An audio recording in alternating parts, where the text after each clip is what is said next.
Hello, how are you there? I believe you are having a wonderful Thursday evening. It's my pleasure to be here once again to continue our series on the Wrong Believing series on Thursday. Today is another wonderful Thursday evening, and I have another wonderful topic to talk about today. Every Thursday we are on the wrong believing track. We pick on any of those wrong beliefs out there and begin to x-ray it with the Word of God. My name is Tope Olodiniyi. I'm a pastor and I'm the author of Right Believing Produces Right Living and the Effortless Success book, the two books you can see right here. So today, what our topic is Wrong Believing series lesson 44. Healing the sick and performing miracles shows that you are anointed. How is this a wrong belief? As you proceed into the Word of God, you'll be able to see it with yourself, and you'll be able to have an opinion whether this is a wrong belief or not. And you will agree with me that it is also worth listening to and sharing with your friends. So, Wrong Believing series lesson 44. Healing the sick and performing miracles shows that you are anointed. As usual, we're going to ask ourselves a series of questions. The first question is, who is qualified to heal the sick and perform miracles? The second one is, who is anointed? The third one is, what does it take to heal the sick and perform miracles? And the fourth one is, what it means to heal the sick. What does it mean to heal the sick and perform miracles? So these are the four questions we're going to tackle one after the other. Okay, so the first one is, who is qualified to heal the sick and perform miracles? Who is qualified to heal the sick and perform miracles? The first answer to that is that them that believe. Those who believe are the people that Jesus said qualified to heal the sick and perform miracles. Mark chapter number 16 verse 16. He that believeth and is baptized shall be saved, but he that believeth not shall be damned. Verse 17. And this sign shall follow them that believe. In my name they shall cast out devils. This sign shall follow them that believe. So those who believe are the people that are qualified. And he said, in his name they will cast out devils. They shall speak with new tongues. Now verse 16, chapter 16, verse 16 says, those who believe and is baptized shall be saved. Those who believe not shall be damned. Okay? So we can see that those who believe, are the people that are qualified to cast out devils, to speak with new tongues. And part of what is going to follow them is also listed in verse 18. They shall take up serpents, and if they drink any deadly thing, it shall not hurt them. They shall lay hands on the sick, and they shall recover. So those who believe are the people that are going to have the privilege to partake out of all these signs and wonders, including laying on. And verse 20, and they went forth and preached everywhere, the Lord working with them and confirming the word with signs and wonder. We can see that it is the Lord that is working with them. It is God that is making the miracles to happen. That does not necessarily mean because you heal the sick, you perform wonders, you heal the sick, you lay hands on the sick and recover, and you cast out devils. Don't try to make yourself too special. Just give the honor and the glory to God. That is the context in which we are approaching this topic tonight. It is the Lord himself that is working with them and confirming the word with signs and wonders. So Jesus is the anointed one. He's the one that is making things to happen. He's the one working with them and making the signs and the wonders to happen. He's the one healing, making the sick to recover. They were just obeying the word and going everywhere to preach the word. They see the sick, they lay hands on them, and they recover. Let's proceed. Who are the people that are qualified to heal the sick and to cast out devils? They are. We can see that they receive this gift from Christ. Mark chapter number 10, verse 8. It says, Jesus speaking to the disciples, heal the sick, cleanse the lepers, raise the dead, cast out devil, freely ye have received, freely give. So the people that are healing the sick, casting out the devil, they are people that have received this gift from Christ and they were giving it freely. So it's not about us, it's not about them, it's about Jesus Christ who gave them freely and asked them to also spread it on freely. So this topic today is trying to take the glory away from man and give the glory to Jesus, who really has the glory. Acts chapter number 10, verse 20. But Peter said unto him, thy money perish with thee, because thou hast thought they are the gifts of God may be purchased with money. This is when Peter was addressing, one of the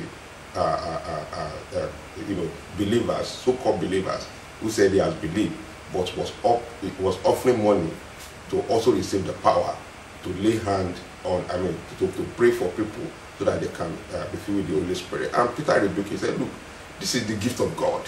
So the emphasis should not be about us. Once you begin to think that when you lay hand on the sick and they recover, or when you cast out devil and something happens, you begin to allow your head to swell. You are already on the wrong track. Okay? So I said, look, this is the gift of God, and you cannot buy it with money. You cannot think that you can give God something to earn it. Okay? He said, Jesus said, freely you receive, freely you give. Okay? Who are those people that are qualified, to lay hand on the sick and to cast out devils? They are those that believe in his name. Acts chapter number 3, verse 16. Peter was speaking to the crowd at the beautiful gate, and he was explaining to them how the man that was born lame was healed. And Peter said, and his name, through faith in his name, has made this man strong, whom ye see and know. Yea, the faith which is by him has given him this perfect soundness in the presence of you all. So what gave the man the perfect soundness? What made this man that was born lame at the beautiful gate, what made him to be healed was because Peter put his faith in the name of Jesus Christ. So it's all about Jesus Christ. It's all about the anointing of Jesus Christ that dwells in the believer. It's not about how you are anointed.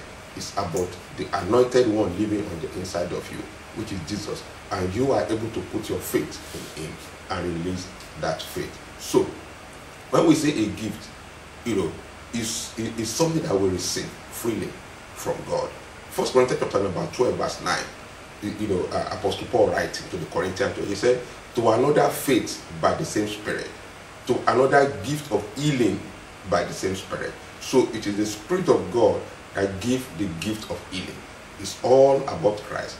It's all about the Spirit of Jesus that dwells in the believer. And verse 10, he said, to another the working of miracles, to another prophecy, to another discerning of spirit, to another diverse kind of tongues, to another interpretation of tongues. So the gift of healing is a gift. The gift of working of miracle is also a gift.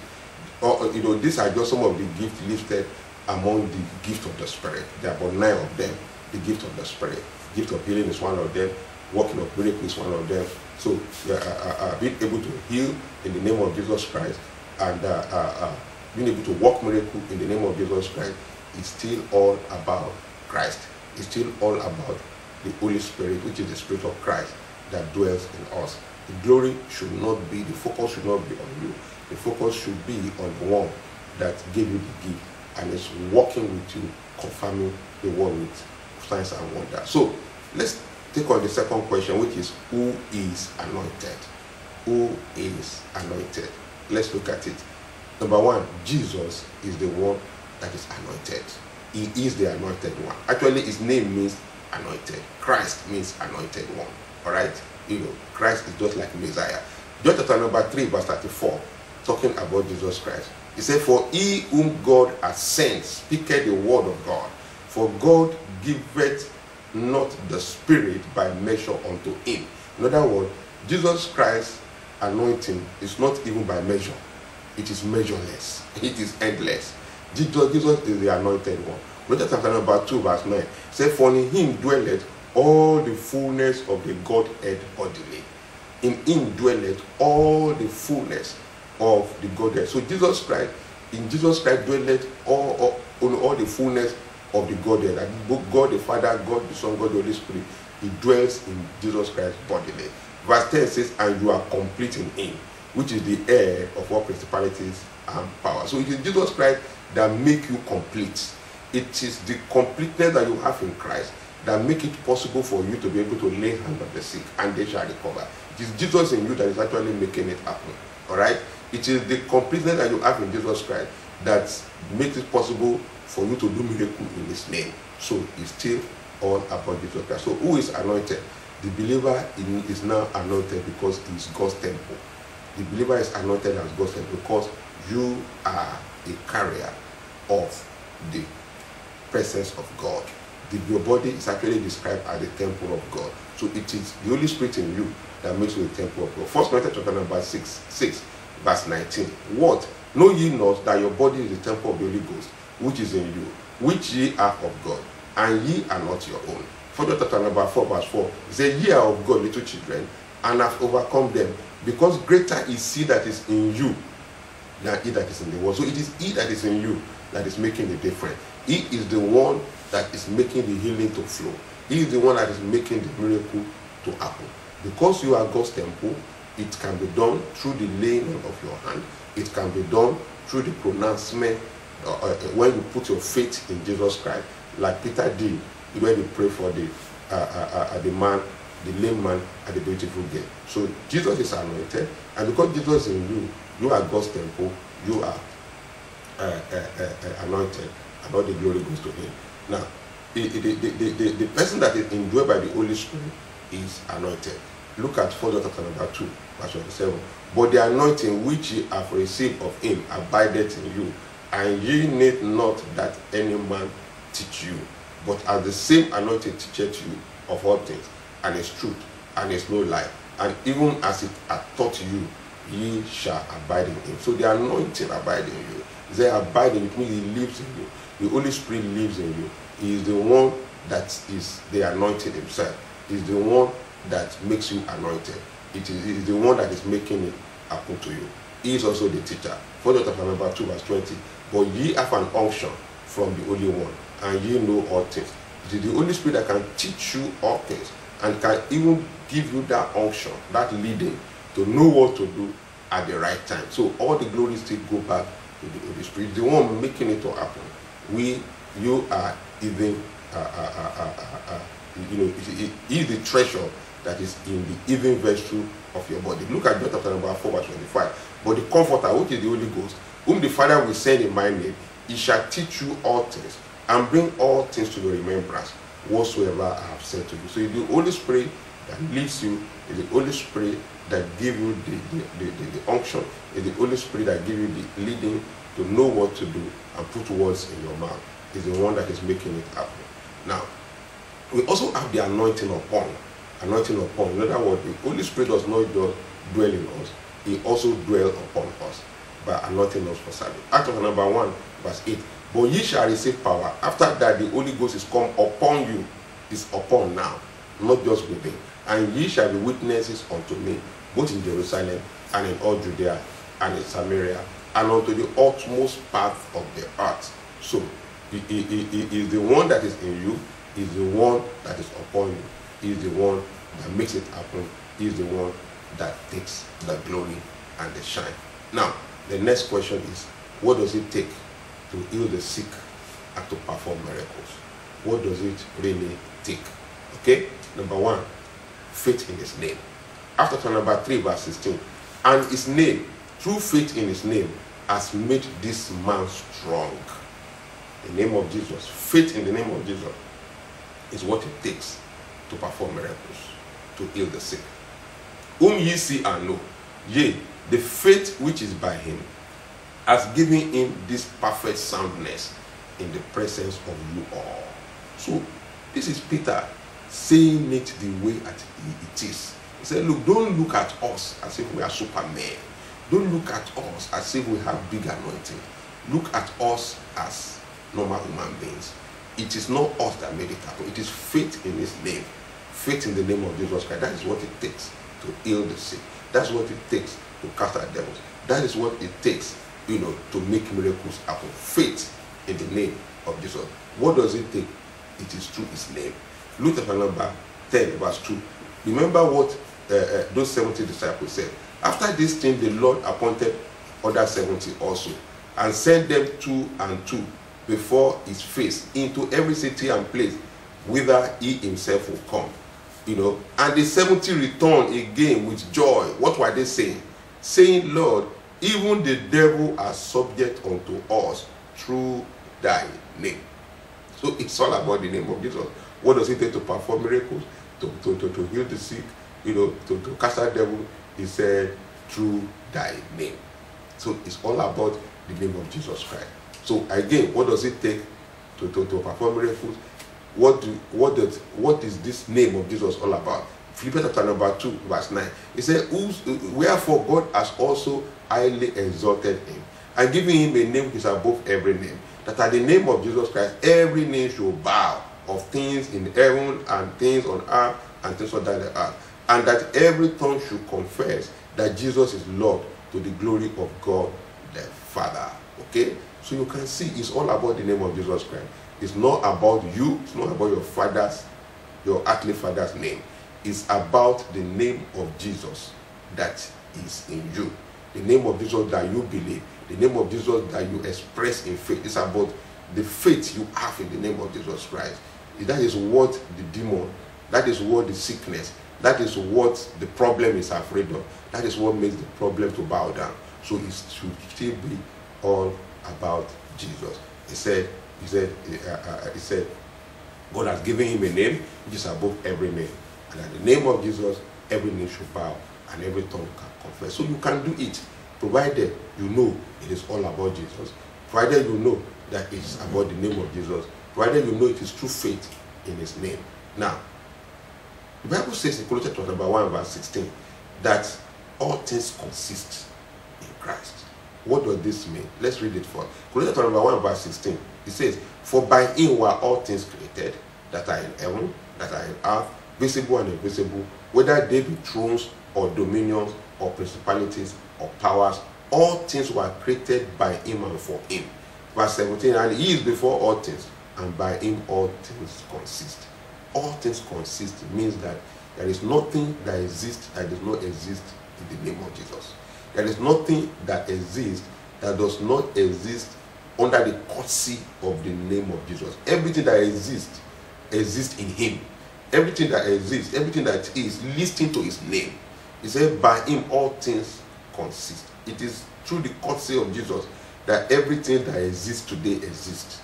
So there is nothing that the name of Jesus does not have access to or does not have power over on. There is nothing that is not created by Jesus and for Jesus. So that his name is so powerful. That his name is powerful in heaven, under the heaven, in the earth, in the age, anywhere.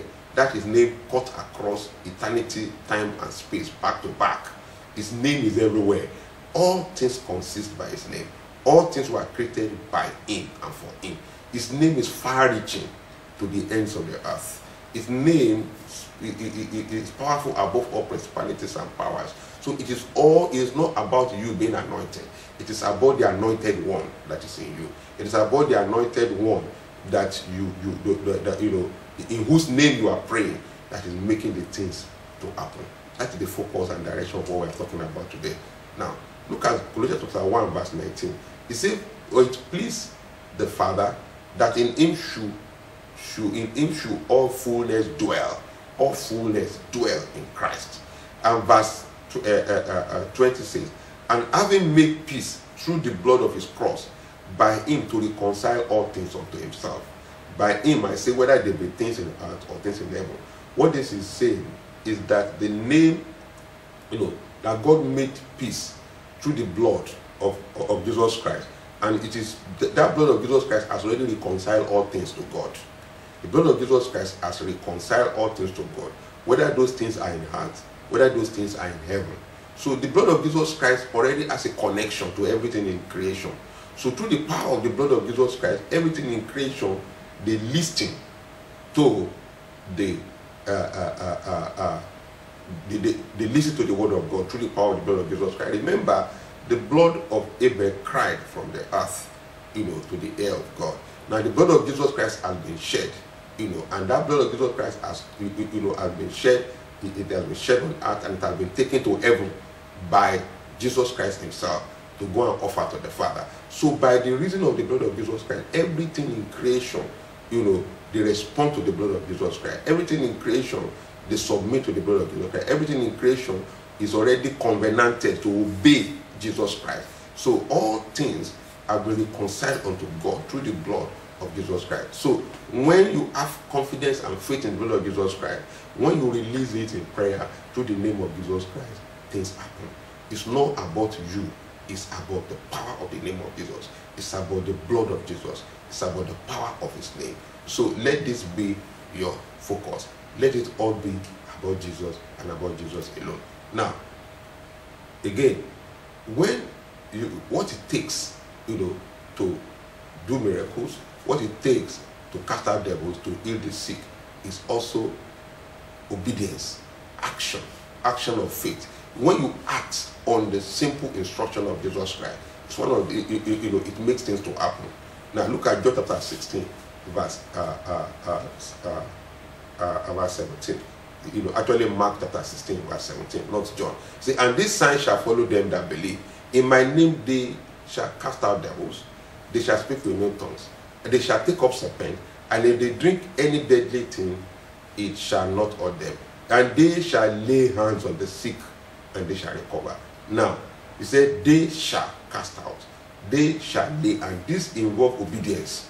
Obedience is for you to see the sickness and lay hand on the sickness and command the sickness to go. Obedience is for you to see somebody demonized and command the demon to go out and bow down. All right, that is obedience. So what it takes to heal the sick, it also involves obedience. The action of faith that flows out of your faith in what Jesus Christ said you should do. In an act of obedience, act of obedience that flows out of faith and confidence in what Jesus Christ asked you to do, which you know and you believe and you have confidence in. It's also one of the things that it takes. So you are taking a step of faith by acting on the word of God, by obeying the instruction that Jesus Christ has given you. It's one of the things that it takes to get the sick to be healed, to get miracles to be done, and to get the demons out of a bad situation. All right. So it's also take not doubting. Matthew 11 verse 23. Verily I say unto you, that whosoever shall say unto this mountain, be thou removed and be thou cast into the sea, and shall not doubt in his heart, shall not doubt in his heart, but shall believe that those things which he said shall come to pass, he shall have whatsoever he said. So it involves actions of faith. But that action of faith becomes successful when you do not doubt. And you will not doubt when you actually have faith and confidence in what Jesus asks you to do. When you have faith and confidence in the Lord Jesus Christ. Because if you doubt, the devil will play on your doubts to make you to back out. All right? But once you have sound knowledge and understanding that makes your faith to stand and to be strong on the word of God, the devil will know that you know, and the devil will bow down to the situation when you pray. The sickness will know that you know, and the sickness will bow down to that situation. The problem will know that you know, and the problem will bow down to that situation. So it's all about knowing that it's all about Jesus. It's all about knowing that it's about the power of the blood of Jesus. It's all about knowing that the instruction of Jesus should be carried out, and obedience to that instruction. And it's all about knowing with a confidence that makes you to know that because it is true, it is real, and you can go ahead and do it, and knowing your power that you have through the name of Jesus Christ, standing by it and honoring his name. That is what it takes. All right. Okay, so the next question, which I think is the last one, is what it means to heal the sick and perform miracles. What does it really mean? What does it really show? What is the, after it is, what is it all about? What is it all about? What does it mean? I look at what it takes. Now we're looking at what it means to actually heal the sick and to perform miracles. What it means is that, first of all, It means that Jesus is holy and Jesus is powerful. It's all about Jesus. It means that Jesus is holy, Jesus is powerful. Look at Acts chapter 3, verse 12. And when Peter saw it, he answered unto the people, ye men of Israel. This is the same incident of the healing of the lame, man born lame at the beautiful gate. Acts chapter 3. Ye men of Israel, why marvel ye at this? Or why look ye so earnestly on us? As though by our own power or holiness we have made this man to walk. Peter said, it's not as if we are powerful, it's not as if we are holy. So what it really means is that Jesus is powerful, Jesus is holy. Because it's his name that makes it happen. You know, he has said that in verse 16, that it is faith in his name that made it happen. So don't come with this impression that you are so super holy and you are so, powerful. That is why you are healing the sick. Every believer can actually heal the sick if they know the truth, which part of the truth we are talking about tonight. So don't think it is the Jesus that is in you that makes you special. So he said, look, it's not as if we are holy. It's not as if we are powerful. It is all about Jesus being powerful and Jesus being holy. It shows that his name is really powerful. Look at about 10 verse 17. And the 70 returned again with joy, saying, Lord, even the devils are subject unto us through thy name. Through thy name. It shows that the name of Jesus is powerful. That's what it means. Philippians chapter 2 verse 10. Philippians chapter 2 verse 10. That at the name of Jesus, every knee should bow, of things in heaven, and things in the earth, and things under the earth. Alright? It shows that the name of Jesus is powerful. The name of Jesus is powerful everywhere, in every situation. And the name of Jesus rings a bell under the earth, in the sea, in the air, on the ground, in the coven, anywhere. The name of Jesus is so powerful. That's what it means. That's what it shows. That is what we are displaying. Alright? It's all about Jesus. Now, it shows that the Father is glorified. Do you know that every time a miracle is done in the name of Jesus Christ, you are making God happy? You are giving God another reason to smile and to cheer. Alright? Philippians 2 verse 10. As at the name of Jesus, every knee should bow, of things in heaven, things in earth, things under the earth, and that every tongue should confess that Jesus Christ is Lord. To what? To the glory of God the Father. Alright? So every time we do the name of Jesus Christ to get things done, we are making, giving glory. The Father is glorified. The Father is glorified. The Father is glorified. God is glorified in heaven because we are getting things done. In the name of his Son, his beloved Son, that took away all our sin. We are honoring his sons by putting our faith and confidence in the name of Jesus Christ and getting things done on earth. It's making God to be glorified. It also shows that you are not wasteful. Alright? Because this potential is there for every child of God. But many of the time, most of the time, we waste it. We make it to be in vain. 2 Corinthians chapter number 6 verse 1. It said, we then as workers together with you, beseech you also that ye receive not the grace of God in vain. So the challenge for believers is actually not to receive the grace of God in vain. The grace of God is already there. Every believer has the power to heal the sick, to cast out devils, to do miracles in his name, to make things to happen in his name. But many people just have that power and become docile. They never use it, they never believe it, they never put it to work, they never lay hand, they just try and go quietly. That means they are receiving that grace in vain. Now, 1 Peter chapter 4 verse 10, he says, as every man has received the gift, even so minister the same one to another, as good steward of the manifold grace of God. In other words, steward here, it means that it is something entrusted to you. It's not your own. It's, it is something that you are given a responsibility to go and use, and it belongs to somebody else. The anointing belongs to the Holy Spirit. The name of Jesus, it is who Jesus is. But now you have become a vessel that can use that name through the power of authority, that can get things done, that can make things happen using that name. So you can choose to receive it in vain and just make it, as if it doesn't exist. But you can choose to use it actively. When you do that, it shows that you are not wasteful. So you can see, it's all about Jesus. And I say again, it's all about Jesus. It's never about you. It's all about Jesus. So thank you for hanging out there with me today. I want to know and believe that you know that this is a powerful one. And I want to believe you are really blessed by it. So you've got to share it with your friends. You've got to share it. If you are following, if you are watching it on the Facebook, make sure you begin to follow me. Because every Tuesday I'm coming back with another, every Thursday I'm coming back with another topic on the Wrong Believing series, and every Tuesday with another topic on the Right Believing series.